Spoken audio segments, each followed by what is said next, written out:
বিকালে 4:30 পৌঁছানো ছিল। হ্যাঁ, আরে 5 ঘন্টা লেটে বেরিয়েছে, এর মধ্যে পর জানো কি তুমি যেতে অবশ্য মানে 7 ঘন্টা লেটের বেরিয়েছে তো সেটা 12টা হবে। হবে আর কি। বলছে নাকি যাতে একটু জলদি চলে আসতে। আচ্ছা আচ্ছা, এটাতে কি আছে কত সুইট দেখলাম, এইটা পিকলসটা আলাদা, আর কি দিয়েছে, ওগুলো কি আছে?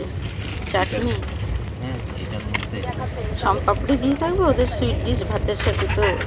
সুইটটা একটা পান্ত কথায়, বাহ অনেক ভাজি দিয়েছে আর কি।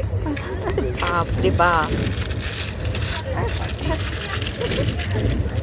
সত্যি আমরা একটা একটা রুটিতেও ওটা কুল পাবে না।